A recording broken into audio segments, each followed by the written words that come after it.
이렇게 방역당국이 거리 두기를 연장하기로 한 이유, 코로나19 확산세가 좀처럼 꺾이지 않고 있기 때문입니다. 폭발적으로 늘어나진 않지만 그렇다고 확연한 감소세라고 볼 수도 없는 모양새입니다. 신규 확진자 이틀째 190명대를 유지하고 있습니다. 위중, 중증 환자는 어제보다 3명 늘어난 157명으로 이 가운데 85%가 60대 이상 고령 환자입니다. 교회와 집회뿐 아니라 병원, 직장 등에서 이 집단 감염이 끊이질 않는 게 가장 큰 걱정입니다.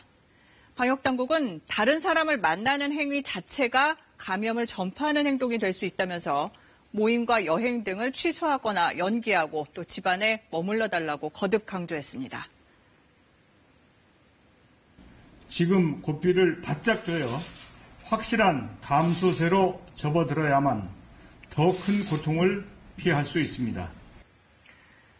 이제 바이러스는 고위험 시설은 물론 포장마차, 골프장, 또 음식점 등 일상 공간 깊숙이 파고들고 있습니다. 우한솔 기자가 보도합니다.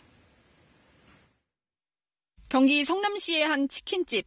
이곳에서 일하던 직원 등 6명이 확진된 데 이어 방문자 2명이 추가로 확진됐습니다. 이들은 지난달 23일 각각 다른 시간대에 이곳을 방문한 걸로 조사됐습니다. 이외에도 경기도에선 실내 포장마차와 도서업체에서 새로운 집단 감염이 확인됐고 서울에서는 송파구 아산병원과 광진구 혜민병원 등 병원 관련도 계속 확인되고 있습니다.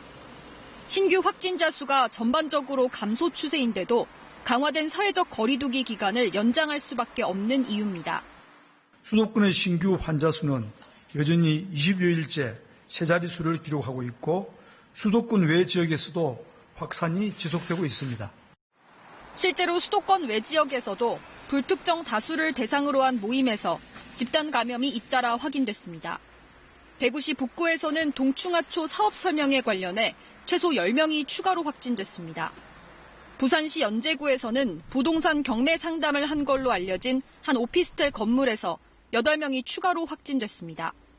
집단 감염의 문제는 추가 전파로 이어질 가능성이 높다는 겁니다.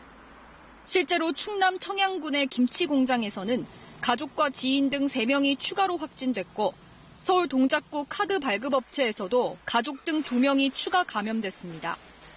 방역당국은 지금의 감염 규모로는 일상을 회복하기에 위험 요인이 크다고 진단했습니다. 사람 간의 만남을 최대한 줄여야 합니다.